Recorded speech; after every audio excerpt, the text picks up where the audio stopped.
J'appartiens à Jésus. Je suis fiancé à l'agneau. Et bientôt, le jour de l'enlèvement, je porterai l'incorruptible. Je serai métamorphosé. Et je rencontrerai l'agneau. Pour le mariage, pour les noces de l'agneau. Je suis fiancé. Je serai bientôt marié. Et je ne suis pas une vierge folle. Je serai une vierge sage. Je garderai ma pureté. Je garderai ma lampe allumée. Je conserverai mon huile. Car en cette saison, je peux entendre le cri de minuit. Je t'appartiens, Seigneur, par le Saint-Esprit qui me rappelle que je t'appartiens. À toi et à toi seul, exclusivement, au nom de Jésus. Parle-moi, enseigne-moi et instruis-moi. Au nom de Jésus-Christ, nous disons Amen. Merci à toi, très fort. Pas d'aller plus fort que ça. Gloire à Dieu. On peut d'aller plus fort que ça. Toujours la présence de Dieu. Merci, bonsoir, mettez-vous dans la présence de Dieu. Bonsoir à vous tous et à tous ceux qui peuvent nous suivre maintenant en direct sur les réseaux sociaux. Amen. Nous sommes dans notre deuxième séance. Après plus d'une semaine de formation sur les gagneurs d'âme, nous avons dit parmi les éléments de motivation de devenir un gagneur d'âme, il faut aussi avoir la perspective de l'éternité. Amen. C'est-à-dire de savoir que je ne travaille pas seulement pour être récompensé sur la terre, mais je travaille pour être récompensé au ciel. Amen. Amen. Les âmes que je gagne vont aller quelque part où ils vont être avec le Seigneur pour l'éternité. Mais ceux qui n'ont pas l'occasion d'être sauvés vont passer par un jugement qui sera terrible, qu'on appelle le jugement du trône blanc. Amen. Alors, ces éléments nous aident à pouvoir être motivés, encouragés, boostés à comprendre qu'il faut gagner les âmes, il faut se battre, il faut gagner les âmes. Amen. Alors, nous aimerons continuer ce soir sur la différence qui existe entre le jugement du tribunal de Christ et le jugement du trône blanc. Amen. Il est important, en tant que prophète, ça fait 2 ans exactement, j'ai reçu la question de l'un de mes fils qui m'a posé une question qui était d'ordre eschatologique. Par la grâce de Dieu en tant que prophète, j'aime bien les Écritures. avec la petite grâce doctorale que Dieu m'a donnée, j'aime sonder les Écritures. Il y avait des cas que les prophètes faisaient de leur prophétie l'objet de leur investigation. C'est pour cela qu'en général, quand vous nous voyez prêcher sur un message prophétique, nous avons pris le temps de pouvoir scruter les Écritures, meubler le message, mettre des statistiques, regarder la culture générale, ce qui se passe dans la nation, pour que le message soit plus ou moins complet et comestible à tous les niveaux de vie, à tous les niveaux de société et à tous les auditoires possibles. Alors mon fils m'a posé une question, il m'a posé une question d'ordre eschatologique et je me suis rendu compte que je n'avais pas une maîtrise dessus. Alors depuis un peu plus de 2 ans maintenant, je me suis dit, je suis prophète, il ne serait pas normal que je ne connaisse pas le livre d'Apocalypse de fond en comble. Beaucoup de gens peur du livre d'Apocalypse, mais ne savent pas qu'il est là heureux celui qui lit les prophéties de ce livre. Notre version dit béni. À la fin, le Seigneur dit, il dit celui qui va rajouter ou qui va enlever quelque chose qu'il y a dans ce livre de la prophétie. Dieu va le juger de tous les jugements qui est écrit dans ce livre. Quelqu'un m'entend? Si Dieu peut être aussi sévère à cause d'un livre, il peut être aussi bénissant à cause d'un livre, cela veut dire que le livre d'Apocalypse n'est pas n'importe quel. Quand on dit si quelqu'un ajoutera ou enlèvera, on ne parle pas de la Bible. On ne parle pas de la Bible, on parle du livre d'Apocalypse. Beaucoup de gens aiment compliquer. Voilà pourquoi il y a un pasteur qui avait fait un message sur Internet. Il a dit répentez-vous, Dieu va vous frapper. Il a dit Apocalypse chapitre 22. Il a prononcé des jugements parce que les gens ont rajouté beaucoup de livres dans la Bible. Il dit numéro 1, glossaire. Numéro 2, concordance. Numéro 3, dictionnaire biblique. Numéro 4, index. Vous savez, les Bibles à concordance, il y a tous ces livres-là qu'on rajoute. C'est répentez-vous. Les gens rajoutaient des livres. Oh Jésus. Il a dit numéro 1, concordance. Numéro 2, index. Et il a cité donc tous les autres petits annexes sont même rajoutés pour faciliter la lecture. Il a dit que c'était l'aberration parce qu'il ne connaissait pas en fait la Bible. Amen. Il y a des gens qui ont beaucoup de zèle mais qui n'ont pas d'intelligence. Alors je me suis dit en tant que prophète, je dois avoir plus ou moins une maîtrise du livre d'Apocalypse. Et comme ça, à part l'épître de Paul aux Éphésiens, je suis tombé amoureux du livre d'Apocalypse. Le livre d'Apocalypse n'est pas la révélation de Jean, c'est la révélation de Jésus-Christ à Jean. Apocalypse 1, verset 1 et 2 et même 3, vous allez voir que c'est Jésus qui se révèle. Et de 2 manières, l'Apocalypse 1, il se révèle comme le prêtre, le souverain sacrificateur, qui va établir son peuple comme un roi de roi et de sacrificateur. On le voit présenté comme un souverain sacrificateur, n'est-ce pas? Dans le verset 8 du chapitre 1, il dit, je suis l'alpha et l'oméga, le premier et le dernier, virgule, je suis le tout-puissant, je suis El Shaddai. Je suis celui que Abraham avait rencontré. Dans Genèse chapitre combien? 17 verset 1. 17 verset 1. Amen. Donc c'est le même qui est apparu à Abraham, qui est maintenant venu. Il a dit à Jean, je suis El Shaddai. Et il se présente avec les vêtements nationaux sacrificateurs. On voit des chandeliers que l'on retrouvait essentiellement dans le lieu saint. Et vous allez maintenant voir dans l'Apocalypse 21, on présente 20, 21, 22. Dans une séquence, on présente maintenant Jésus comme étant le roi des rois. En fait, l'Apocalypse, c'est la transition de Jésus comme dans son office du sacrificateur, allant dans son office de roi. Amen, amen. Et Apocalypse 1, pour comprendre Apocalypse 1, 2 et 3, Christ se révèle et parle à l'Église. Il parle des choses qui sont. Amen. Il parle à l'Église. Vous allez voir dans Apocalypse 2 et 3, il parle aux 7 églises. Aux 7 églises. En parlant aux anges établis sur les 7 églises. Amen. Et aux 7 églises, 5 d'entre elles, Jésus les a reprochées. Mais 2 sont celles que Jésus n'a pas prononcé des reproches ou des réprimandes. Il y en avait 2. Amen. Et de manière très étrange, autrefois, le souverain sacrificateur, lorsqu'il renouvelait l'huile et il allumait le feu dans les chandeliers, il y avait 7 branches. Amen. La branche du milieu, c'est la branche du serviteur. Il y avait 7 branches. Et lorsque les lampes étaient éteintes, il y avait 2 qui restaient allumées. Et c'est à partir des 2 qu'on prenait la lumière pour allumer aussi le reste. Le chandelier normal a 7 branches, le chandelier de Hanouka a 8 branches. Amen. Rajouter une 8e branche. Le miracle de Hanouka, on en parlera au mois de janvier, c'est que les Juifs croient, il y a une certaine croyance qui disent que lorsqu'on avait rallumé le chandelier après qu'on ait vaincu Antichus d'Épiphanie, qui avait souillé le temple, qui avait détruit le temple, la famille des Maccabées, ça c'est juste une parenthèse, qu'on lit même dans le livre Apocryphe, s'était élevé, ils avaient libéré Jérusalem, ils ont repris le temple, ils ont nettoyé le temple, ils ont enlevé l'abomination de la désolation, qui était un cochon qu'on avait sacrifié en peu de très saint. Ils ont nettoyé, ils ont remis le culte lévitique, ils ont rétabli le sacerdoce, ils ont pris le chandelier, ils ont rallumé le chandelier. Alors le chandelier rallumé, c'est la lumière. Et c'est la fête de Hanouka, c'est comme la Noël des Juifs. Amen.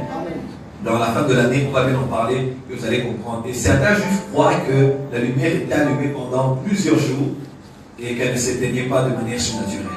Amen. 8 branches pour... c'est ça que vous allez voir, par exemple, le Premier ministre Benjamin Netanyahu, même l'année passée, vous allez voir le chandelier, mais qui avait 8 branches. C'est à l'occasion de la fête de Hanouka. Amen. Et c'est exactement ça, comme le faisait le sacrificateur. Il y avait 5 éteintes et 2 allumées. C'est de la même manière que Jésus a fait les reproches à 5 églises, sauf à 2. Et moi, je crois qu'il y a toujours un reste. Malgré la corruption, le péché, la tiédeur qu'on a aujourd'hui dans l'église, il y a toujours un reste. 5 peuvent partir, 2 peuvent rester. Voilà pourquoi Dieu parle beaucoup dans les Écritures sur la doctrine du reste.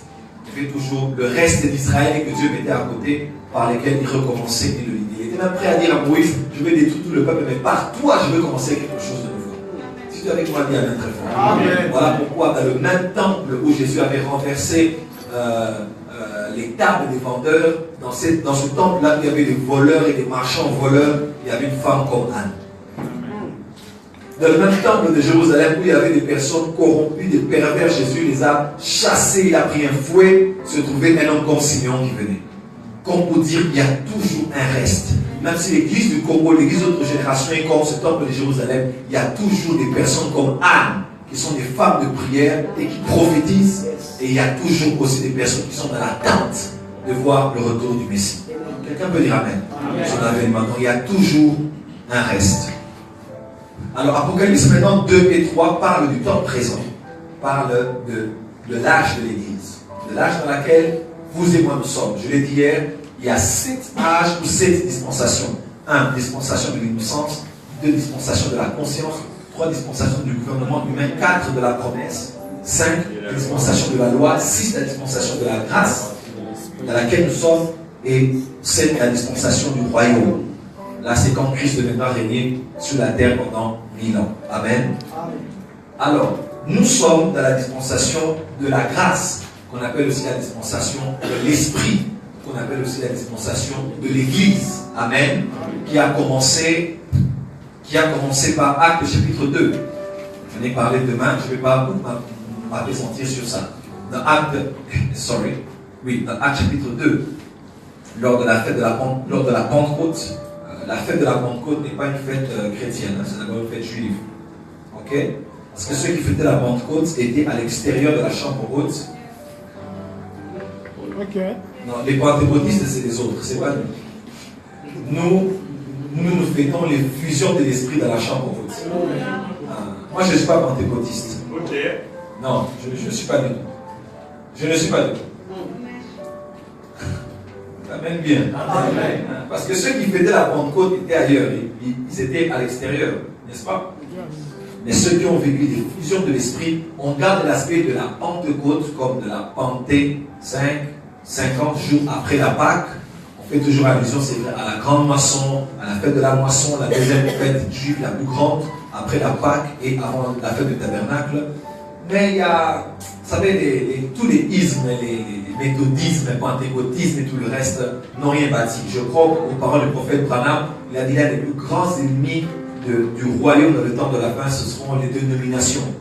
Aujourd'hui, à cause des dénominations, je ne fréquenterai pas ceux-là parce que nous, on est de la KDC, nous on est de l'EBFC, nous on est de NCC, nous on est des églises des réveils, des églises. Jésus ne viendra pas prendre toutes ces églises-là.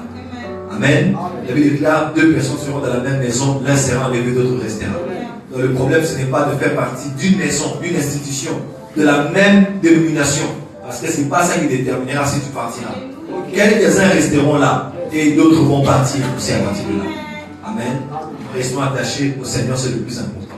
Alors cette dispensation a commencé là et elle va prendre fin dans un grand événement qu'on appelle enlèvement. Est-ce que quelqu'un croit en l'enlèvement de l'Église ici? L'enlèvement. L'enlèvement. Nous allons lire des textes. J'aimerais d'abord faire une petite introduction et nous allons aller en profondeur. Quand vous lisez ici, voilà. Ici c'est l'âge de l'Église, hein? N'est-ce pas?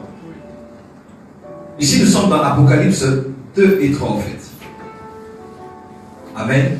Nous sommes cet âge de l'Église, depuis acte 2 jusqu'à l'enlèvement de l'Église. C'est Apocalypse 2 et 3, ce qu'il faut de manière chronologique classer Apocalypse dans ce livre. Amen. Là, le Seigneur parle aux églises. Il s'adresse aux églises. Amen. Il parle aux 7 églises de l'Asie mineure. 7 églises de l'Asie mineure. Et c'est Christ, le souverain sacrificateur, qui parle aux leaders des églises. Voilà pourquoi j'aime bien passer mon temps à parler aux leaders et non aux églises. Jésus a parlé aux anges des églises, pas aux églises. Parce que si tu peux toucher un ange qui est au-dessus de l'église, tu pourras toucher l'église directement. Voilà pourquoi nous devons nous atteler à parler aux anges, aux leaders et aux responsables. Dans Isaïe, il est écrit: l'Éternel adressa la parole à Jacob et elle tomba sur Israël. C'est parce que Dieu a parlé à Moïse qu'Israël a eu les 10 commandements. On peut dire amen très fort. Amen. Voilà pourquoi nous devons nous atteler aux leaders, parce que si les leaders ont des gens sous eux, dès qu'ils sont changés, c'est tout le reste qui sont changés, non seulement par l'information, mais aussi par leur vie qui ont été changées par l'information. Voilà, nous sommes dans Apocalypse 2 et 3, c'est l'âge de l'Église. Amen. Apocalypse 4 maintenant et 5.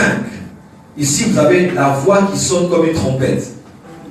Il voit une pompe dans les yeux, je paraphrase, comme une trompette. Et la voix dit, comme une trompette, c'est exactement 1 Thessaloniciens 5, à partir du verset 15.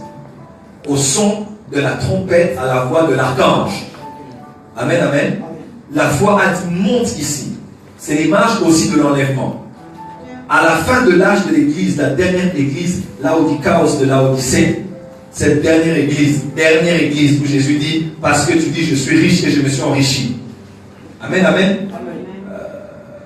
Mais alors que tu ne sais pas que tu es pauvre. Au fait, dans cette phrase, Jésus confirme que l'Église est riche. Amen. En général, on tourne vite vers mais tu es pauvre. Jésus révèle ici l'état physique, c'est la richesse. Mais l'état moral et spirituel, c'est ça la pauvreté. Mais Jésus ne nie pas le fait que l'Église dira qu'elle est riche. Le problème, ce n'est pas la richesse, mais le fait qu'elle voudra s'attribuer elle-même la richesse. Je suis riche et je n'ai besoin de rien. Donc la suffisance, parce que j'ai mon jet privé, j'ai l'avion, j'ai l'université, et les hommes de Dieu, les églises deviennent orgueilleuses et suffisantes. Elles oublient la source de leurs ressources. C'est ça qui sera le problème. Mais Jésus ne nie pas le fait que l'église reçoit la richesse. Amen. Que la richesse entre dans ta tête, que Dieu envoie de l'argent vers toi, des opportunités d'affaires vers toi, parce que Jésus confirme que l'église sera riche. Mais nous ne tomberons pas de la suffisance et de l'esprit de maman pour oublier. Parce que le matérialisme va dominer l'église du temps de la fin. Parce que l'église sera tellement riche. Dieu va secouer le sec et la mer, les cieux et la terre. Il va prendre les richesses des nations, il va les emmener dans sa maison. Et la gloire de la seconde maison sera plus grande que celle de la première. Il n'y avait pas d'indigents parmi eux. Acte 2, acte 3, acte 4. Personne n'était pauvre. Personne ne disait que son cœur appartenait à lui-même. Mais ils partageaient tout. On emmenait, on vendait les parcelles, on mettait au pied des apôtres. C'était une église riche. Il y avait une politique distributive. Mais Dieu dit, cette première maison, aïe. La gloire de la seconde maison, ce n'est pas la gloire de la fumée, de la nuée des gens qui tombent. C'était la gloire de la richesse. C'était la gloire de la richesse que Dieu va prendre, il va emmener. Et c'est même plus grande que la maison de Salomon. Là, c'était Dieu qui parlait aux Zacharie, aux âgés, comparativement avec le temple de Salomon. Mais notre comparaison à nous, ce n'est pas par rapport à l'église primitive, parce que nous sommes l'église primitive. Nous sommes l'église de la fin. Amen. Cette église sera plus riche que celle qu'on a vue autrefois. On a envie de commencer à voir les hommes de Dieu riches maintenant. Maintenant, Dieu se tourne vers la francophonie. Dieu se tourne vers les Congolais. Dieu va nous donner sérieusement de l'argent. Mais le problème, c'est que dans sa maison, que ce ne soit pas l'argent qui soit au centre de tout. Il faut que ce soit lui. Parce qu'effectivement, maman va prendre la place dans l'église. Quand j'écris le livre sur maman, ce n'est pas n'importe quoi. Dieu m'a dit, en parole prophétique, Dieu m'a dit, expose maman à l'église. Maman est l'un des esprits les plus puissants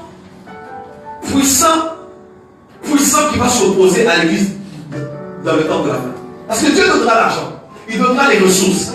Mais les cœurs des hommes vont s'attacher aux ressources et non à la source de leurs ressources. Voilà pourquoi, quand il dit à la fin, il dit, je me tiens à la porte et je frappe. Il y a l'église de l'Odyssée. Et je frappe. Celui qui entend ma voix et ouvre, je vais entrer. Ça veut dire que Jésus dit que je ne suis pas dans la maison, je suis à l'extérieur de la maison. Qu'est-ce qui sera dans la maison? Maman. Les richesses, évidemment, parce que les hommes vont être aveuglés par leurs richesses. Comme dans le film Le Seigneur des Anneaux, lorsque cet homme a été frappé par le syndrome du dragon, il a été aveuglé par tout ce qu'il avait. Amen, amen. Dieu désire être le seul qui règne. Parce que ce message est pour l'église du temps du soir. Car il a dit, je dînerai avec lui, car le dîner est le dernier repas du jour. Nous sommes au temps du soir et nous sommes effectivement ici. Nous sommes vraiment à la fin. Jean même parlait, il dit, petits enfants, nous sommes à la dernière heure. Nous sommes vraiment à la fin de l'âge de l'église. Et bientôt nous allons monter. Apocalypse 4 et 5, vous allez voir comment les choses se passent dans les cieux. Il y aura l'adoration à l'agneau. Nous allons nous présenter et lui donner la gloire, la sagesse, la richesse, l'honneur, la puissance. Quelqu'un est avec moi? Ça va se passer au ciel. Donc, Acte 4, Apocalypse 4 et 5 que tu lis, c'est ce qui se passera au ciel après l'enlèvement. Nous serons emmenés là et nous serons avec l'agneau. Nous allons l'adorer, le célébrer. Et un ancien dira, parce que j'avais vu ceux qui allaient venir, il dit ne pleure pas. Voici le nom de la tribu de Juda qui a vaincu, il a présenté l'agneau, il a vu l'agneau qui était mort, amen, et c'est lui qui a commencé à rompre les sceaux. Apocalypse 6, maintenant on commence à parler des choses qui vont se passer en bas, dans une période qu'on appelle la tribulation. Amen. À partir du verset 4, vous allez voir, on parle maintenant du brisement des 7 sceaux. Les 7 sceaux là, il y a 7 sceaux. 7 sceaux, 7 trompettes et 7 léos. Ce sont des jugements de Dieu qui vont s'abattre sur la terre et qui iront de manière croissante. 7 ans seront divisés par 3 ans et demi. Ok. 3 ans et demi. Et ainsi de suite. Quelqu'un est avec moi? Nous serons avec le Seigneur ici. S'il y aura une grande tribulation, la première partie est appelée la tribulation. La deuxième partie est appelée la grande tribulation. Ça va être catastrophique ce qui se passera sur la terre. Voilà pourquoi ceux qui ne seront pas arrivés vont vivre ce qui va se passer ici. Je vous assure, tu ne souhaiteras pas que quelqu'un de ta famille reste. L'enlèvement est une réalité et il ne faut pas rater l'enlèvement. Dis à ton voisin, tu ne rateras pas l'enlèvement. Dis à ton voisin, tu ne dois pas rater l'enlèvement. Dis encore, tu ne dois pas rater l'enlèvement. Dis encore plus fort, tu ne dois pas te permettre de rater l'enlèvement. Dis à ton voisin, Jésus revient bientôt. Et l'enlèvement est inévitable. Ok? Suivez-moi, nous allons bientôt entrer dans le message. Je suis à l'introduction de l'introduction de mon introduction. Amen. Amen. Voilà. Et puis ici, là c'est l'enlèvement. Nous montons. Et ici, il y aura un grand événement à la fin des 7 ans ici qu'on appelle le retour de Christ. Ça c'est l'enlèvement. Ça c'est le retour de Christ. C'est 2 événements totalement différents. Amen. Wow. J'ai envie de continuer ce message la semaine prochaine. Vous permettez? Oui. Je crois que je dois aller en profondeur. Hein? C'est beau. Hein? Parce que vous savez par exemple que les noces de l'agneau se feront la dernière année de la grande tribulation. À la dernière année. Les récompenses que nous aurons se feront à la moitié de la grande. Là c'est maintenant quand nous déchiffrons Apocalypse. L'Apocalypse, c'est la forêt des prophètes. Vous êtes avec moi? Est-ce que vous permettez qu'on aille toute la semaine prochaine? Ça va te donner l'envie d'aller au ciel. Ça va te donner l'envie de ne pas y aller seul. Ça va te donner la passion de ne pas laisser les gens périr sur la terre. Quand je vais commencer à t'expliquer ce qui se passera sur la terre, tu ne voudras même pas que ton nom me reste. Tu iras de prêcher Jésus. Amen. Est-ce qu'il y a des gagnants là ici? Amen. Nous prêchons ça pour que nous puissions trouver une raison de plus d'être des gagnants d'âme. Je vous fais un petit tableau et je rentre dans le message du jour. Il y aura le retour du Christ. C'est vrai, c'est deux événements tout à fait différents. Ici, sa venue, lors de l'enlèvement, la venue de Christ sera invisible. Amen. Amen. Les morts en Christ ressusciteront. Nous, les vivants, nous serons métamorphosés. Nous serons menés pour voir le Seigneur dans les airs. Mais dans le retour glorieux, il viendra sur les nuées. Jude a dit ce que Enoch le prophète avait vu. Il viendra avec des myriades d'anges, avec nous les saints. Ça va être terrible. Nous allons revenir et ce sera visible et télévisé, médiatisé dans les réseaux sociaux. Les gens feront des lives Instagram, je ne sais pas qu'est-ce qu'il y aura en cette période-là, mais ils vont commencer à faire des vidéos, ils vont voir le Seigneur revenir. Ça va être terrible. Et nous serons là. Quand on dit les chevaux, peut-être que ce sont des chars de combat, ou bien des avions de chasse. On ne sait pas là. Hein? Ici Jésus viendra, sa venue sera invisible. Ici, sa venue sera visible, planétaire, médiatiquement exposée. Ici, lors de l'enlèvement, Jésus viendra pour prendre les saints. Mais ici, Jésus viendra avec les saints. Ici, Jésus viendra, il sera dans les nuées. Ici, je viendrai, il posera les pieds sur la montagne des Oliviers. Amen. Ici, Jésus vient comme l'agneau. Mais ici, Jésus viendra comme le lion. Quelqu'un est avec moi? Ici, Jésus viendra prendre les chrétiens pour la récompense. Ici, Jésus viendra pour juger le monde, les emmener leur rémunération, leur récompense. Ici, Jésus viendra pour le départ. Après l'enlèvement, les jugements viendront. Mais si après son retour, le règne sera manifeste ici. Pendant 1000 ans, je vous donnerai toute la chronologie dans l'Apocalypse. 1000 ans, nous allons régner ici sur la terre avec le Seigneur. Amen. Il viendra ici pour libérer Israël, qui va être détruit par... Je parle avec quelqu'un qui est en communication, un membre de la Mossad, des services de renseignement israéliens, et il lui dit au téléphone, il dit, le fait que Trump soit passé, c'est bien pour nous. Et que la Russie soit aussi dans les parages. Il dit, parce que ça nous aide. Et le beau-fils de Trump, qui est juif, qui gère aujourd'hui la plus grande partie de ses affaires, est celui qui fait l'interface entre Israël et... Vous avez appris la nouvelle qui est arrivée récemment ici, où les États-Unis ont quitté l'UNESCO. Pourquoi? C'est à cause d'Israël. Un peu parce que les décisions qui se prenaient étaient contre Israël. Et tout ça, Trump est derrière ça. Parce qu'il est extrêmement pro-Israël. Vous voyez un peu? Mais les temps viendront. Même le gars de la Mossad disait, l'homme des renseignements, il a dit, mais les temps vont venir avant que le Mashiach ne vienne. Tout le monde va abandonner Israël, même les États-Unis. Ils sont conscients de ça. Alors ils se disent, le temps que les Russes et les Américains sont avec eux, ils doivent devenir de plus en plus forts militairement, économiquement et sur le plan de la sécurité. Aujourd'hui en Israël, ils ont fait une technologie de telle manière qu'ils peuvent manquer de pluie pendant 7 ans et ils ne manqueront pas d'eau. Parce qu'ils ont repris avec les systèmes d'irrigation, de l'eau. Donc c'est un peuple tout à fait spécial.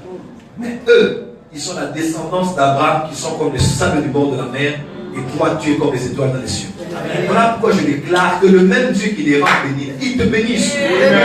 Celui qui les a donné cette sagesse à la technologie, avant c'était les Finlandais, c'était les Finlandais très forts. Maintenant là, ce sont les Juifs.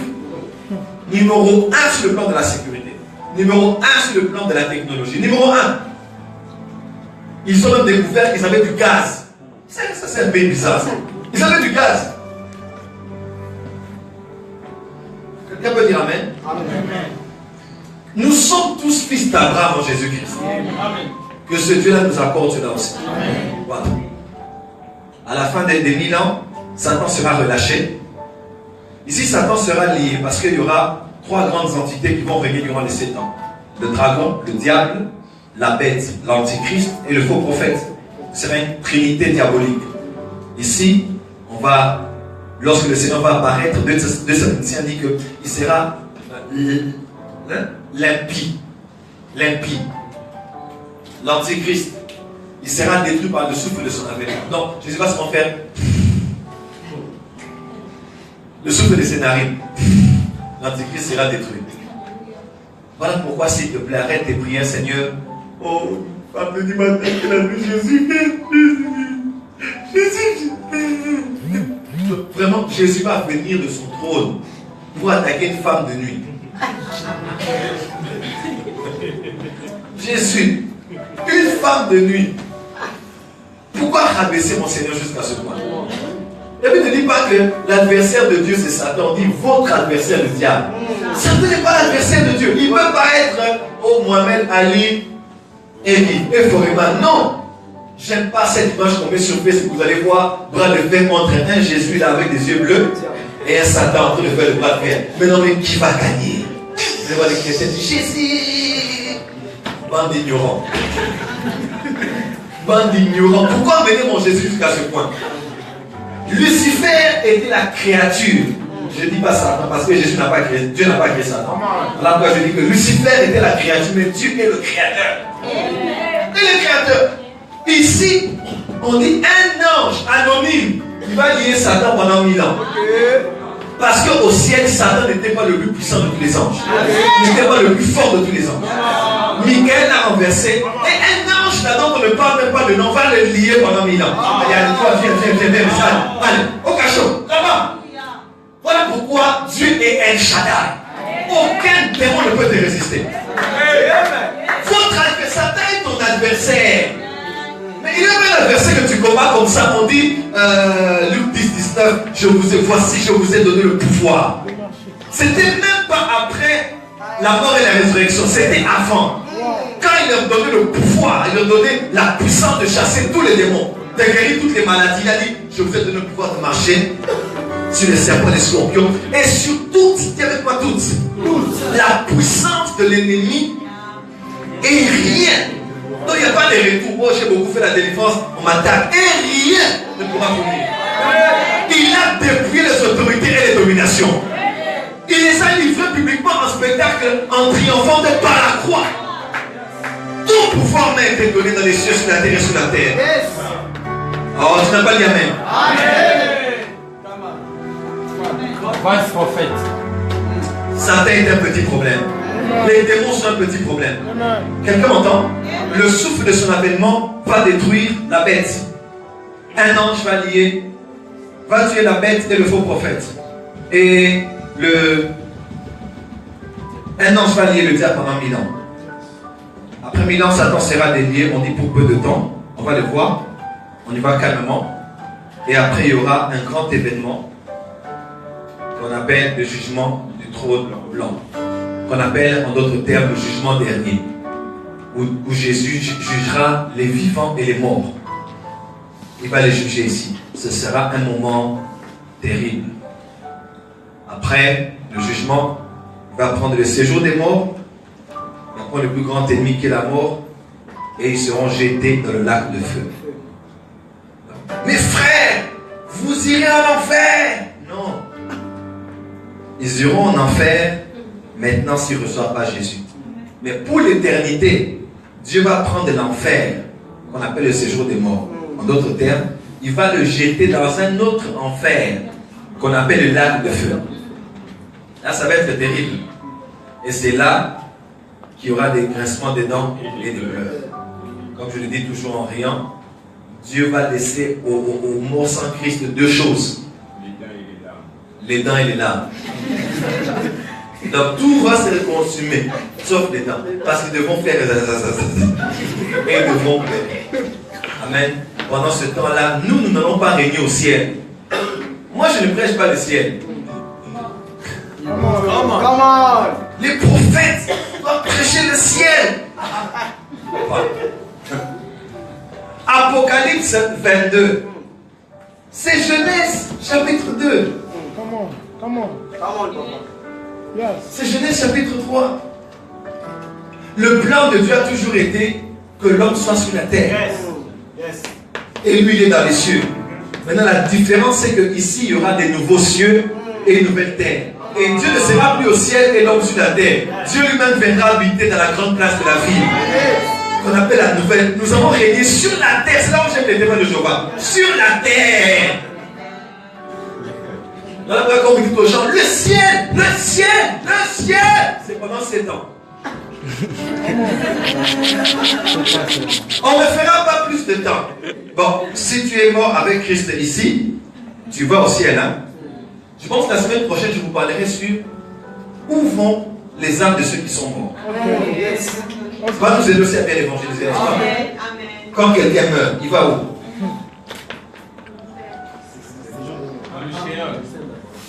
Est-ce que vous aimez qu'on en parle?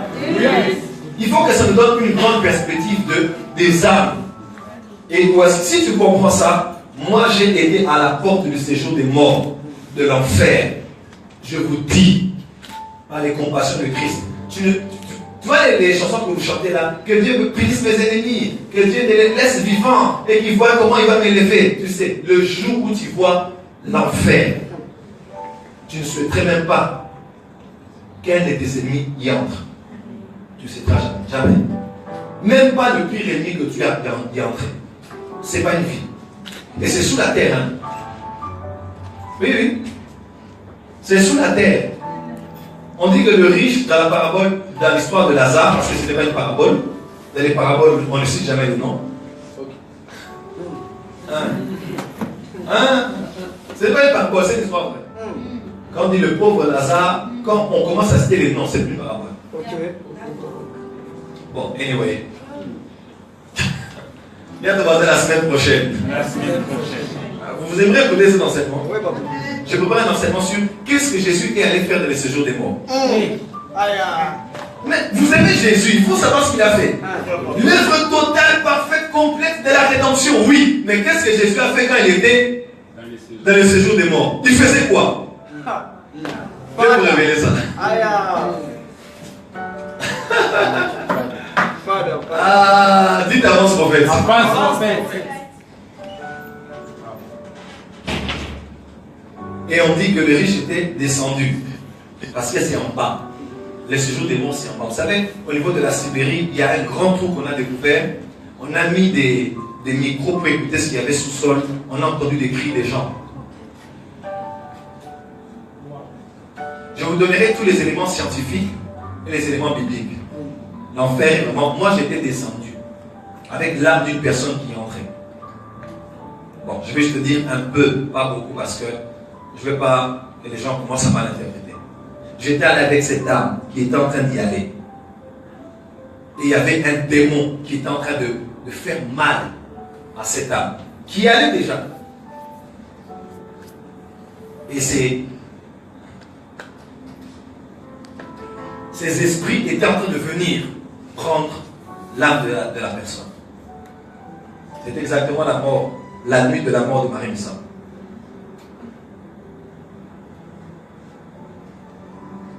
Je n'ai rien dit. Et quand ces démons venaient et faisaient mal et se précipitaient pour faire entrer l'âme de la personne à l'intérieur, l'ange qui était à mes côtés m'a dit de m'interposer. Vous savez quoi? Le verset de Job est venu. Dieu parle cependant d'une manière ou d'une autre. Il parle ceci, cela, quand l'homme est sur le lit, il maigrit, il est moribond. Et quand il part, son âme se dirige vers le séjour des morts. Mais s'il se trouve parmi eux, un ange, oh my God, un ange intercesseur, celui qui enseigne la foi aux hommes, Dieu n'y va le dire, j'ai trouvé les mensonges. Et j'ai dit, au nom de Jésus, mes frères, tous les démons ont fléchi. Et j'ai compris Philippiens chapitre 2. Il a reçu le nom qui est le nom dessus de tous les noms, afin qu'au nom de Jésus, tous genoux fléchissent dans les cieux, sur la terre et sur la terre, et que toute langue confesse que Jésus est Seigneur à la gloire de Dieu Père. Quand on dit sur la terre, c'est parce que aux enfers, ils tremblent devant le nom de Jésus. Est-ce que quelqu'un peut dire Jésus? Son nom est puissant dans le troisième ciel. Son nom est puissant sur terre aux enfers. Parce qu'il règne à jamais.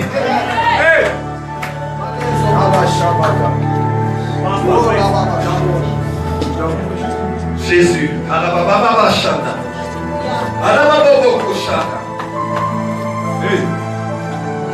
Je me limite là. Après, on est entré dans un ascenseur. Et on est monté. On n'a même pas fait 2 secondes. Les portes se sont ouvertes et on était au 3e ciel. On était au paradis. Je suis entré, j'ai vu le paradis. J'ai vu le paradis. J'ai vu. Election by grace.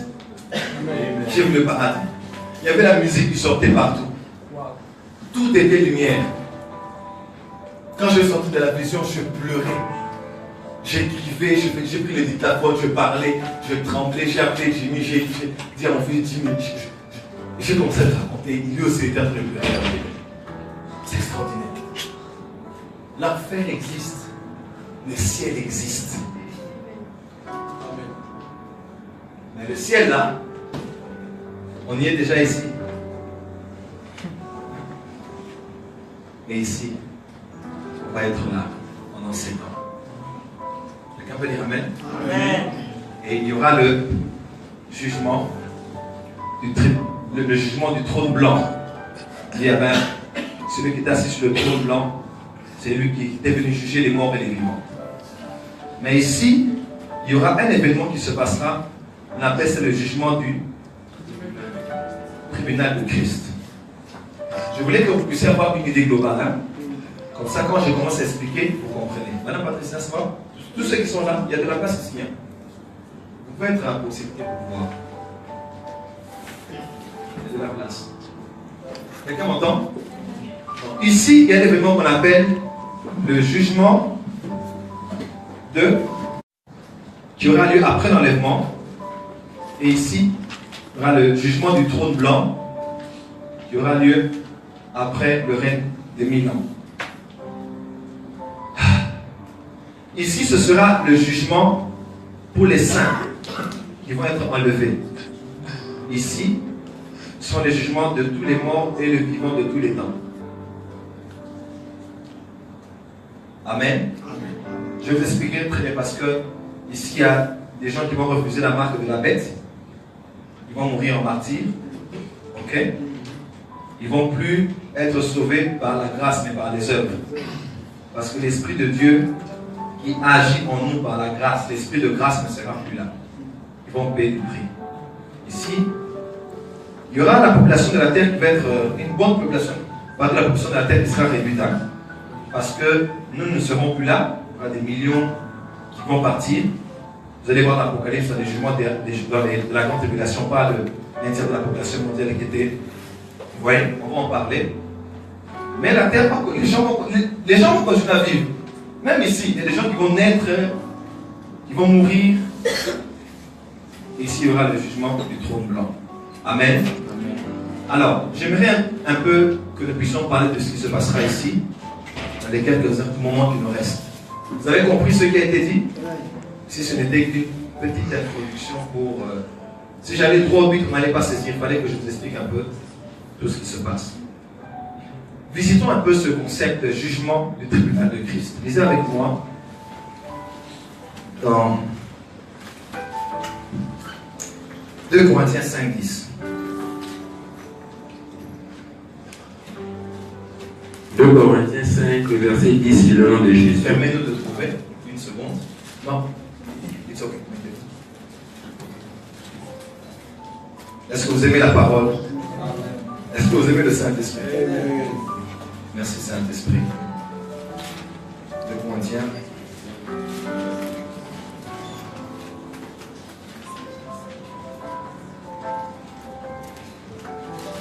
« 6 à 10. On peut y aller? Vous n'avez pas de Bible? Pourquoi? Vous êtes venu en promenade? Ne répète plus jamais ça. Ok? Merci. 2 Corinthiens 5, du verset 6 à 10, qui est le nom de Jésus. Amen. Nous sommes donc toujours pleins de confiance et nous savons qu'en demeurant dans ce corps, nous demeurons loin du Seigneur. Car nous marchons, Car nous savons qu'en demeurant dans ce corps, nous demeurons loin du Seigneur.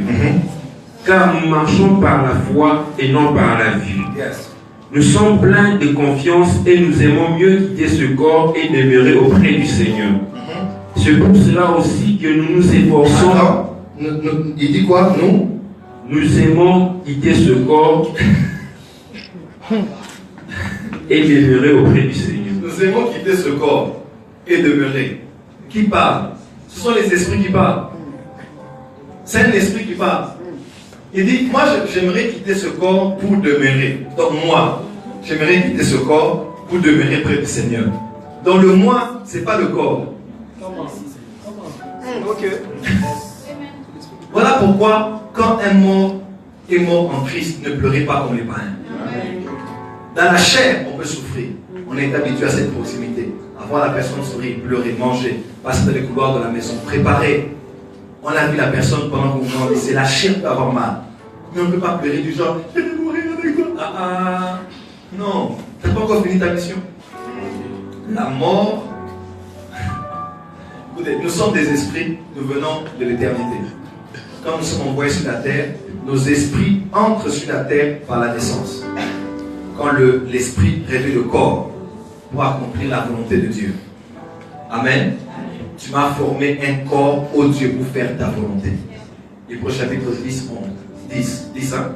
Tu m'as formé un corps, ô Dieu, pour faire ta volonté. Donc, moi je suis l'esprit. En réalité, dans l'homme, c'est l'esprit. Mais quand j'entre dans le corps, c'est pour faire ta volonté. Chaque être humain né sur la terre, missionnaire. Chaque être humain vient sur la terre pour faire une volonté de Dieu. Tu étais un esprit, mais ton esprit n'accomplit pas la volonté de Dieu. Il faut que ton esprit entre dans un corps, une bonne image, entre dans un corps, pour faire la volonté de Dieu. Tout être humain qui naît, né avec une volonté spécifique que Dieu l'a envoyé accomplir sur la terre. Amen, amen. Et quand tu finis ta mission, normalement, quand tu meurs, ton esprit sort de ton corps pour entrer, parce que ta mission est finie. Voilà pourquoi tu dois mourir quand tu as fini la volonté de Dieu. Jésus a fini à 33 ans. Donc ça sert de vivre 70 ans et de devenir comme un vieux papa sorcier à la maison qui envoûte les petits enfants. Non, tu fais tous les besoins sur place, tu fais tous les trucs sur place, donc en haut et en bas, tout. Tu commences à maudire les petits enfants et puis tu meurs là, tu vois des gens venir te voir la nuit. Il faut mourir dans la dignité. Viens ton voisin, il faut mourir dans la dignité. Et je vous dis une chose, tous ceux qui ont marché près du Seigneur, quelque temps avant leur mort, ils ont su. Ils ont senti. Voilà pourquoi après vous allez toujours voir, il disait certaines choses. Toujours. Miles Monroe, nous l'avons vu la dernière fois avant qu'il aille au Gabon, nous l'avons vu à Bujumbura. C'est comme s'il avait tout, il n'était plus leader de son ministère. Il avait tout délégué à tout le monde. Et quand il est parti, le travail continue. Pourquoi? Parce qu'il avait déjà tout préparé. Amen. Donc j'entre sur la terre par la naissance et je sors de la terre par la mort. Pour rentrer d'où je suis venu. Quelqu'un est avec moi? J'aime ce verset. Dis à ton voisin, moi ce n'est pas ce corps. Dis à ton voisin, moi c'est l'esprit. Oui mon fils, continue.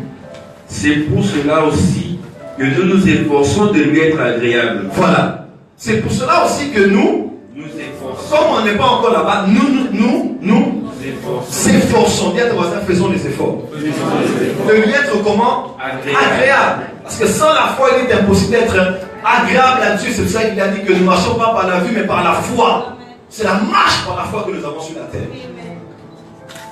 Un peu comme tous ces hommes dans Hébreux chapitre 11 qui avaient cru. Moïse refusait d'être appelé fils de la fille de Pharaon parce qu'il voyait Christ, il voyait la rémunération. Continue à lire. Soit que nous demeurions dans ce corps, soit que nous le quittions. Voilà. Car il nous faut tous comparaître. Il nous faut qui? Tous comparaître. Tiens ton voisin, il nous faut tous comparaître. Il nous faut tous comparaître. Devant le tribunal de Christ. Tiens ton voisin, tu vas comparaître. Devant le tribunal de Christ. Change de voisin, tu vas comparaître. Devant le tribunal de Christ. Tiens ton voisin, Jésus va te juger. Tiens ton voisin, le jour vient où Jésus te jugera. Tiens ton voisin, arrête de trop juger les gens. Parce que le juste juge. Le témoin fidèle. Il était présent et invisible quand tu posais des actes et que les gens ne voyaient pas. Lui, il va te juger.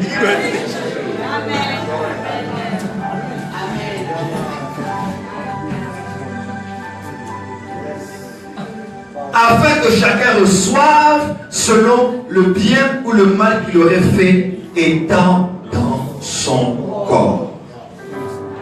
Wow. 1 Corinthiens 4. 1 à 5.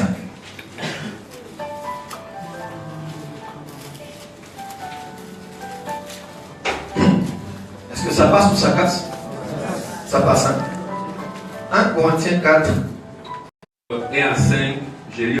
Comme des serviteurs de Christ et des dispensateurs des mystères des dieux, que chacun soit trouvé fidèle.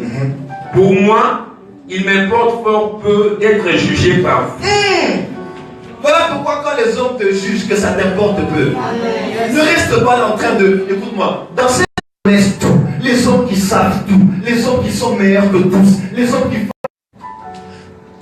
Et Paul dit, dis plus fort, parce que tous, nous serons... Par un tribunal humain. Je ne me juge pas moi-même, car je ne me sens... Mais ce n'est pas pour cela que je suis justifié. C'est lui qui me juge, c'est le Seigneur. Yes. C'est pourquoi ne jugez de rien avant le temps. Ne jugez de rien avant, enfant de Dieu, écoutez-moi. Ne jugez de rien avant le temps. C'est-à-dire, arrêtez de tirer des conclusions avant le temps. Active. Puisque ça plus ça est égal à ça, ça veut dire qu'il est comme ça. Ne jugez pas avant le temps. Parce qu'il y a un temps où ceux qu'on n'a pas maîtrisés ici, ceux qu'on ne connaissait pas bien, on a eu des éléments sur Facebook, sur Internet, sur WhatsApp, par la belle famille, par les amis, par les gens de l'université, concernant toi, concernant ta femme, ton mari, tes enfants, tes affaires, l'argent que tu gagnes, tout ce qu'on dit sur toi, ils n'ont pas tous les éléments pour dire que c'était ainsi. Quelqu'un m'entend? Mais le jour arrive. Voilà pourquoi ici, faites attention à vos paroles. Mesurez bien vos propos. Reste là. Reste debout. Rick Joyner, qui était un grand prophète, je vous recommande le livre Ultime Assaut. Vous avez des amis en Europe ou qu'on sort, écrivez, trouve-moi le livre Ultime Assaut de Rick Joyner. Rick Joyner, Ultime Assaut. C'est l'un des top 5 livres que j'ai lus dans ma vie qui m'ont changé. 1. Le livre Bonjour Saint-Esprit. 2. La guerre des dieux. 2. L'onction et la puissance du Saint-Esprit. Non, Catherine Pullman, l'héritage qu'elle m'a laissé. Un livre m'a bougé. 5. Ultime Assaut. C'est des livres qui m'ont bouleversé à jamais. L'homme de Dieu est allé voir ce qui va se passer ici. Mes frères et sœurs, c'est terrible. Les grands hommes de Dieu que vous connaissez comme les grands hommes de Dieu, ils étaient ici, mais ils n'ont pas eu de récompense. Ceux qu'on considérait, on honorait la main of God. Mais ici, rien. Mais ici, c'est le grand, c'est le grand, c'est le grand. On a dit que Jean le Baptiste sera grand devant Dieu. Mais devant les hommes, il était petit. Il y a ton voisin, tu es grand devant les hommes ou grand devant Dieu? Voilà pourquoi ne jugez pas avant le temps. Est-ce que m'entend? Il a même vu un frère qui était un simple frère, mais il l'a retrouvé ici dans une grande gloire. Dis à ton voisin, fais attention. Voilà pourquoi, enfant de Dieu, ne marchez pas selon la vue, mais avec les yeux spirituels. Voyez les hommes comme Dieu les voit. N'appelez pas Conjuration, ce peuple appelle conjuration. N'appelez pas impur ce que Dieu a appelé pur. Voyez les choses comme celui-là voit. Continuez à lire, mon fils. Jusqu'à ce que vienne le Seigneur. Mais jusqu'à ce que vienne le Seigneur, qui mettra en lumière ce qui est caché dans les ténèbres. Ici, vous savez, c'est facile de juger une jeune fille qui a été engrossée sans être mariée et puis elle a mise au monde. Oh, à l'église, on va la disqualifier. Même pour se marier, ce sera compliqué avec la belle famille. Même les amis pasteurs diront non, c'est une fille mère. Et les gens diront tout ce qu'ils veulent dire. Et en plus, d'autres jeunes filles vont commencer à parler. Vous allez voir une fille comme ça qui est déjà avortée 15 fois. Mais c'est celle qui est femelle qu'on va lapider. Et surtout ceux qui vont lapider, c'est celle-là. Elle avorte comme si elle enlevait des chics. Moi j'ai fait des cures d'âme des femmes. Tu écoutes comme ça, je me dis Seigneur, elle vit dans quelle planète? Une qui avorte 18 fois. Comme tu penses à tous les cas de ta famille autour de toi, des femmes qui prient pour avoir des enfants, un seul enfant. Elle prie, elle jeûne, elle va en Europe, elle tourne, elle rentre, elle prie la tête en bas, les jambes en l'air, partout il y a des prophètes, elle part à la forêt, elle va manguer. Mais toi, elle est trop féconde. Elle enlève.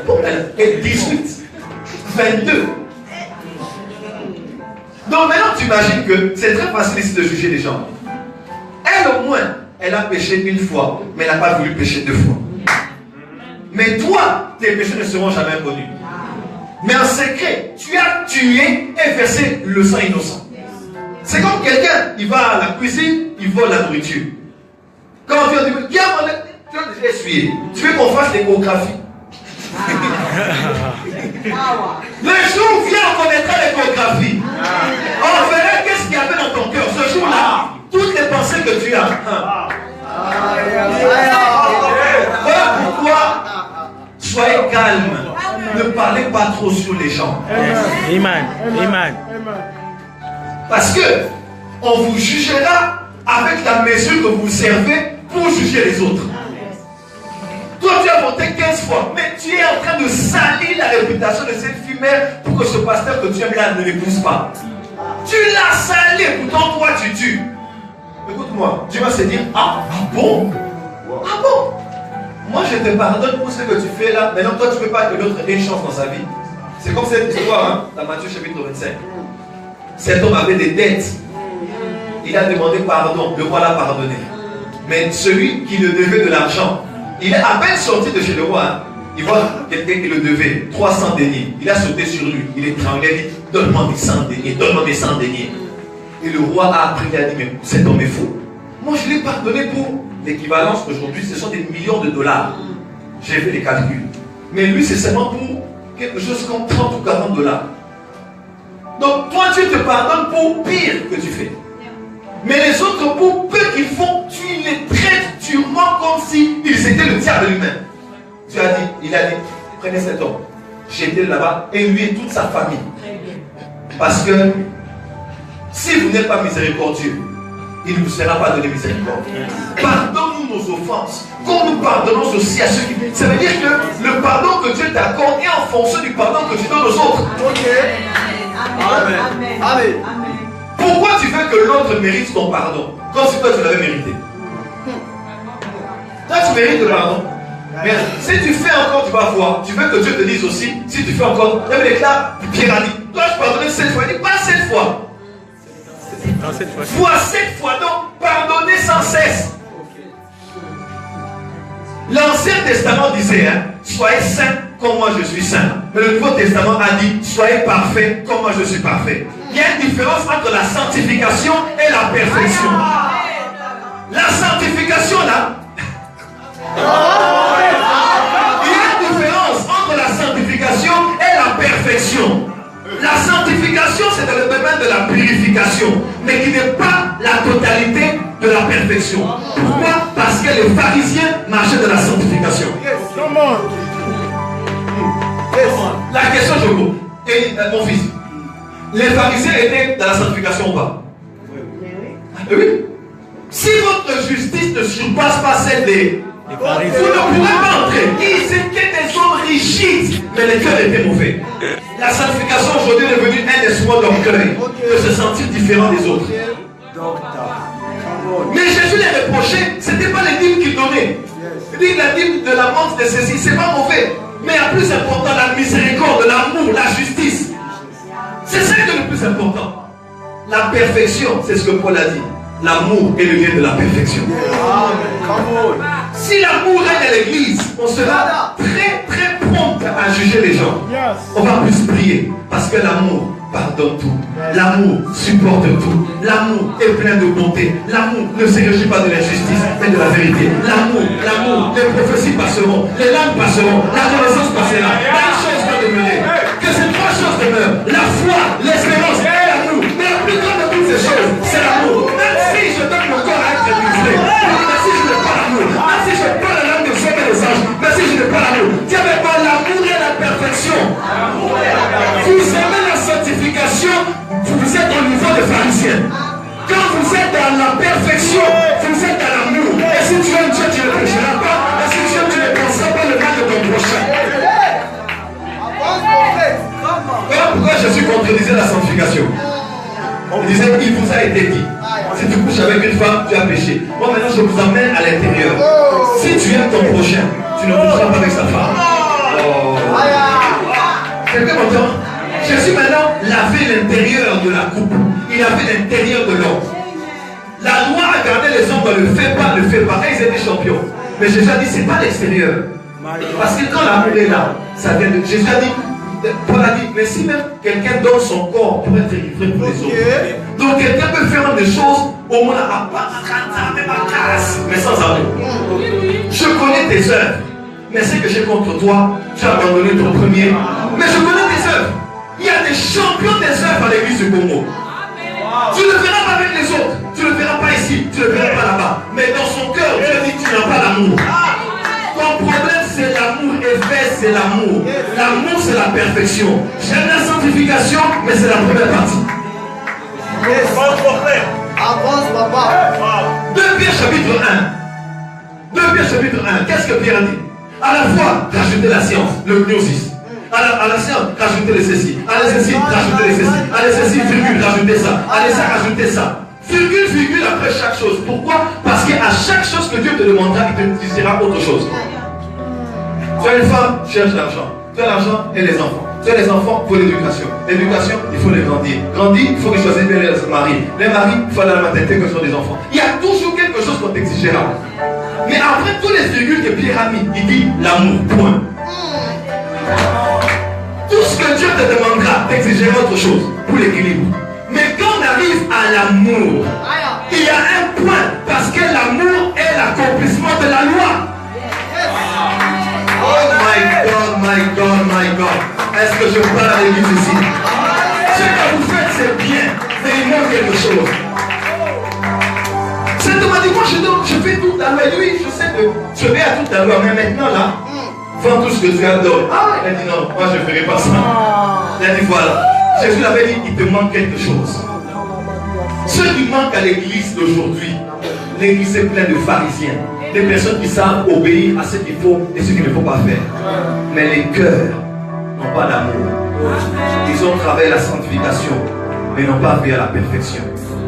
La sanctification n'est pas la garantie qu'on est dans la perfection, mais la perfection est la garantie qu'on a la sanctification. Parce que Jésus a dit, si vous m'aimez, vous obéirez à mes commandements. La sanctification n'est pas la totalité, mais la perfection englobe la sanctification. On commence à faire les choses pas parce qu'on veut prouver, pas parce qu'on veut manifester, pas parce qu'on veut devenir ou paraître, mais parce qu'on aime. Parce que j'aime Dieu, je ne le prospérerai pas. Parce que j'aime mon prochain, je ne volerai pas. Il y a des gens qui ne volent pas parce qu'ils aiment Dieu ou ils les aiment, mais ils ne volent pas parce qu'ils doivent prouver aux autres qu'ils sont différents et qu'ils ne volent pas comme les autres. Voilà pourquoi, my God, dans Luc, il y avait 2 hommes, un publicain et un pharisien. Ils montaient tous au temple pour prier, comme aujourd'hui. Il y a des pharisiens et des... Ils montent tous au temple. Et les deux ont prié. Ils ont commencé leur prière avec la formule « Oh Dieu ». Tous les deux. Mais l'un est descendu justifié, l'autre est descendu non exaucé. Le problème, ce n'est pas d'être à l'église. Le problème, ce n'est pas de prier de la même manière. Le problème maintenant, c'est l'intérieur. Le pharisien a dit, je ne suis pas comme le reste des hommes. Les restes, parce que toi tu es Superman, tu es Spiderman, tu es qui? Il y a des gens qui pensent qu'ils sont les fils de Dieu, des dieux adjoints. Non, les neveux de Dieu, et ce sont les fils de Dieu. Donc nous là, tu nous as déjà rejetés. Et ce sont les vrais serviteurs de Dieu. On n'est pas comme les restes là, qui sont les pupilles des pécheurs de ceci, de cela. Il dit, moi, je donne, je jeûne 2 fois la semaine. Mais jeûner, toi tu jeûnes. Je donne la dîme de tous mes revenus. Je ne fais pas ceci, je ne fais pas cela. Et pendant ce temps-là, il y avait quelqu'un qui était à côté d'un publicain. Des escrocs, des voleurs, des hachés. Il était seulement là. Des Mathieu, des hachés. Des voleurs. Il avait déclaré, il n'osait même pas lever les yeux parce qu'il savait qu'il n'était pas digne. Et lui, il a dit, oh Seigneur, sois apaisé envers moi qui suis un pécheur. Et on dit, Dieu a aimé cet homme. Parce que celui qui s'humilie sera élevé. Et celui qui s'élève sera élevé. Le problème du pharisien, c'était où? Il faisait tout, il donnait la dîme. Hein? Il faisait des œuvres. Mais Dieu n'a pas aimé ça. Parce que ce n'est pas la carcasse, c'est l'intérieur. C'est quoi? C'est l'intérieur. Et il a dit, sois apaisé envers moi qui suis un pécheur. Sois apaisé en grec veut dire propitiatoire. Ok. Sois apaisé en grec veut dire propitiatoire. Donc quand il était là, il disait, Seigneur, moi, je n'ai pas une dîme à brandir. Moi, je n'ai pas un jeûne à brandir. Moi, je n'ai pas des œuvres à brandir. Propitiatoire. Et ils étaient tous les deux où? Dans le temple. Il n'a pas eu de quoi montrer à Dieu. Il a dit, Seigneur, regarde derrière le voile. Derrière le voile. Entre le lieu saint et le lieu très. Regarde derrière là-bas. Il y a quelque chose qu'on appelle l'arche. Et le couvercle de l'arche, on appelait le propitiatoire. C'est là qu'on versait le sang. Le publicain voulait seulement dire, Seigneur, je n'ai pas les dîmes des offrandes et les jeûnes, mais regarde le sang qu'il y a là-bas. Le sang là a été versé. Voilà, il est écrit tout ce que vous demanderez en mon nom. Quand Dieu te regarde, il te voit par Jésus.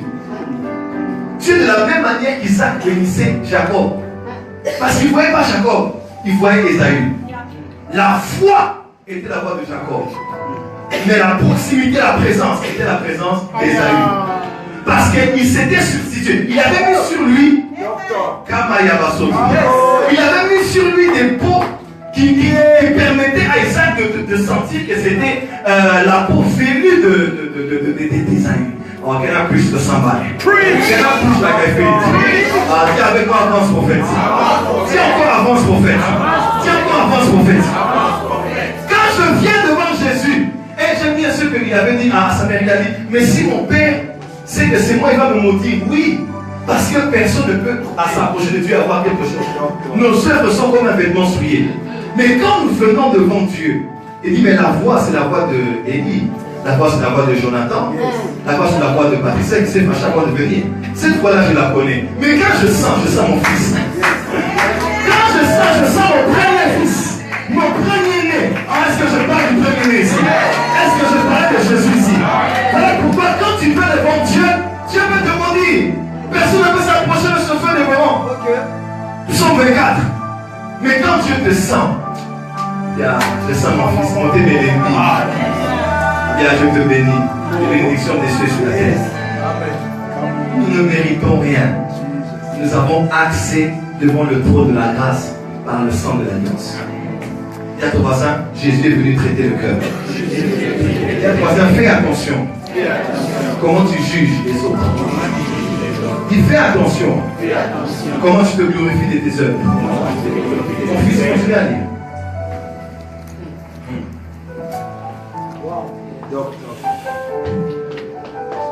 Bienvenue à la porte des cieux.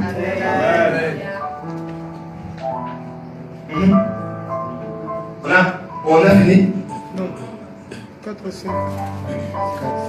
Vas-y. 4. Mais ce n'est pas pour cela que je suis justifié. C'est celui qui me juge, c'est le Seigneur. C'est pourquoi ne jugez de rien avant le temps. Est-ce qu'on dit ça parce qu'on veut pécher et qu'on ne parle pas des mauvaises choses? Non. Là, c'est un autre contexte. Vous le voyez? Il dit, jusqu'à ce que vienne le Seigneur qui mettra en lumière ce qui est caché dans les ténèbres et qui manifestera les desseins des cœurs. Les desseins. Pourquoi tu faisais ce que tu faisais? Alors chacun recevra de Dieu la louange qui lui est due. Terminez avec ce texte et on clôture ici. Romains 14, 1 à 10. Un puissant chapitre. Là, vous voyez le concept d'un jugement qui viendra. Et là, Paul parle à l'église, aux saints. 1 Corinthiens 1, verset 1, 2, vous allez voir, il parle aux saints qui sont à Corinthe. Ok? Si le jugement du tribunal de Christ sera pour les saints. Amen. Tous ceux qui vont être enlevés. Romains 14 et 1. Là, c'est encore Paul qui parle à l'église de Rome, qui était une église remplie de charnels. Des personnes qui ne comprenaient pas la rédemption, la régénération, la sanctification, l'œuvre de l'esprit. Il donne une grande révélation de Romains. Martin Luther disait que l'épître de Paul aux Romains est la cathédrale de la foi chrétienne. Toutes les grandes doctrines de la soteriologie du salut s'y retrouvent. La doctrine du salut, de la justification, de la glorification. Toutes ces choses se retrouvent comme tracées dans l'épître de Paul aux Romains. Mon fils, tu peux lire avec moi. Est-ce que vous y êtes? Est-ce que vous y êtes? On va répondre amen à ce qu'il va dire dans ce verset. Comment? Faites accueil à celui qui est faible dans la foi. Et ne discutez pas sur les opinions. Tel croit pouvoir manger de tout. Yes. Attends, quelqu'un a une autre version? Qu'est-ce qu'on dit? Accueillez celui qui n'a pas une foi solide. Accueillez celui qui n'a pas une foi solide. Ne critiquez pas ceux qui pensent. Ne critiquez pas ceux qui pensent. Ceux qui pensent. Par exemple, quelqu'un. Merci. Quelqu'un d'autre version? Oui. Accueillez celui qui est faible dans la foi. Accueillez celui qui est faible dans la foi. Sans critiquer ses opinions. Sans critiquer ses opinions. Une autre version? Dans laquelle il y a une nuance. C'est bon, on peut aller. Tel croit pouvoir manger de tout. Tel autre qui est faible ne mange pas les légumes. Que celui qui mange ne méprise point celui qui ne mange pas. Et que celui qui ne mange pas ne juge point celui qui mange. Car Dieu l'a accueilli. Dieu l'a accueilli. Dis à ton voisin, accueille-moi s'il te plaît. Comme Dieu m'a accueilli. Continue. Qui es-tu, toi qui juges un serviteur d'autrui? Dis à ton voisin, Yonani. Mon ami, ça nous a laissé quelque chose. Dis à ton voisin, Yonani. Qu'est-ce qu'on dit? S'il se tient debout, ou s'il tombe, cela regarde son maître. Cela regarde son maître. Est-ce que tu es mon maître? Vas-y. Mais il se tiendra debout, car le Seigneur a le pouvoir de l'affermir. Amen. Que Dieu t'affermisse son nom de Jésus. Amen. Que Dieu nous affermisse son nom de Jésus. Amen. Là où nous sommes tombés, que Dieu nous affermisse. Amen. Continue. Qu'elle fait une distinction entre les jours, et alors les estime tous égaux. Que chacun ait en son esprit une pleine conviction. Yes. Celui qui distingue entre le jour agit ainsi pour le Seigneur. Pour le Seigneur. Celui qui mange, c'est pour le Seigneur qui mange. C'est aussi pour le Seigneur. Car il rend grâce à Dieu. Celui qui ne mange pas, c'est pour le Seigneur qui ne mange pas. Et il rend grâce à Dieu. Yes. En effet, nul de nous n'est vit pour lui-même. Yes. Et nul ne meurt pour lui-même. Yes. Car si nous vivons pour le Seigneur. Et si nous mourons pour le Seigneur. Soit donc que nous vivions, soit que nous mourions, nous sommes au Seigneur. Car Christ est mort. Et il a vécu. Afin de dominer sur les morts et sur les vivants. Mais toi, pourquoi juges-tu ton frère? Pourquoi juges-tu ton frère? Ce n'est pas aujourd'hui dans les églises une prédication n'est que pour juger les autres. Sur Internet, les posts que nous mettons, c'est pour juger les autres. Nous ne sommes plus conduits par l'esprit, nous sommes conduits par YouTube. Nous ne sommes plus conduits par l'esprit, nous sommes conduits par, nous n'agissons pas, nous réagissons à ce que les autres ont fait. Et nous passons, et aujourd'hui, le tribunal de Christ, ce n'est plus cet événement qui aura après l'enlèvement. Le tribunal de Christ est déjà ici, sur les réseaux sociaux, dans les comités des anciens, dans les comités directeurs des églises. Est-ce que j'ai dit qu'il ne faut pas discipliner les gens? Je n'ai pas dit ça.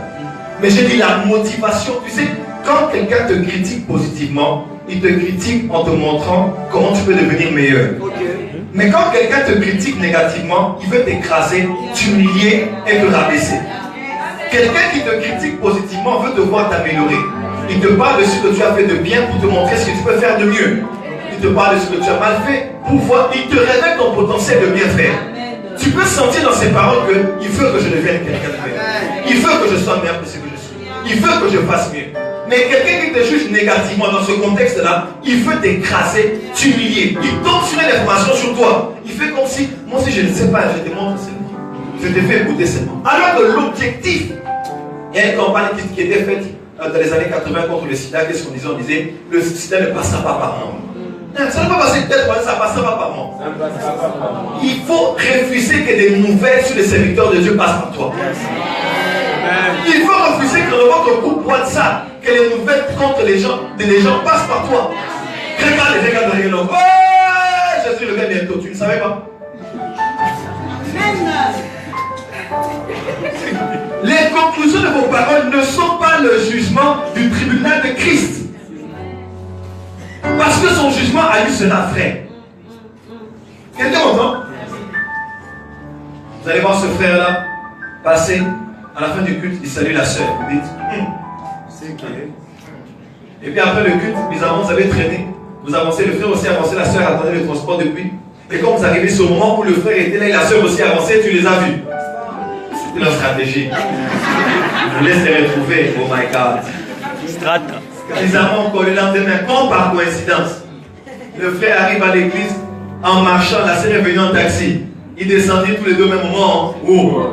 Quand, bizarrement, toi aussi, tu passas par là par inadvertance. Et quand tu regardes, tu dis, yeah! Encore. 1 plus 3. Encore une fois. Tu dis, non, ils sont ensemble. Ils avaient eu le vêtement de Joseph comme pièce à conviction, mais ce n'était pas la preuve. Il avait couché avec la femme de Potiphar. Il y a des éléments qui ne sont pas des vraiment pièces à conviction.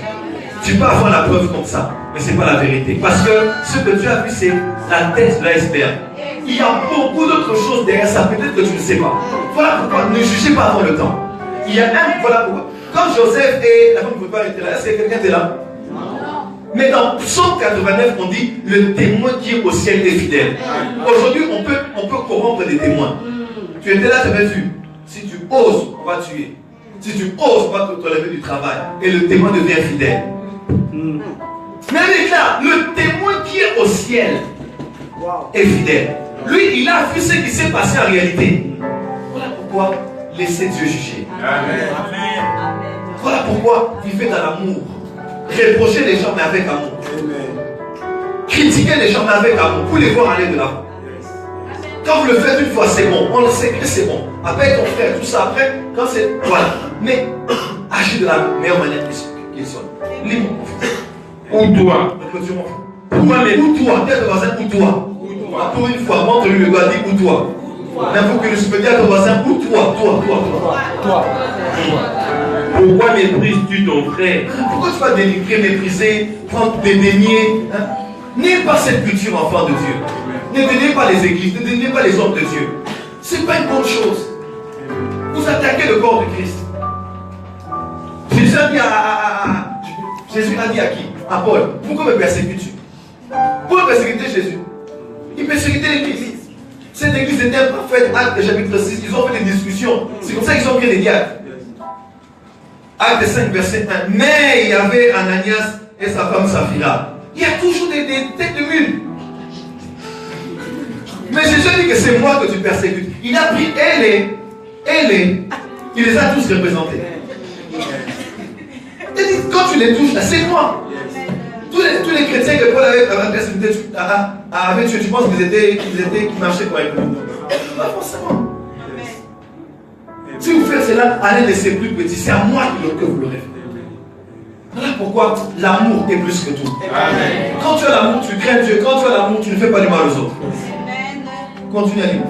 Puisque nous comparaîtrons tous devant le tribunal des dieux.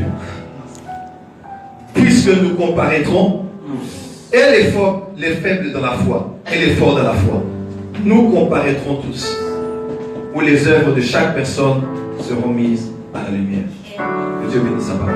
Amen.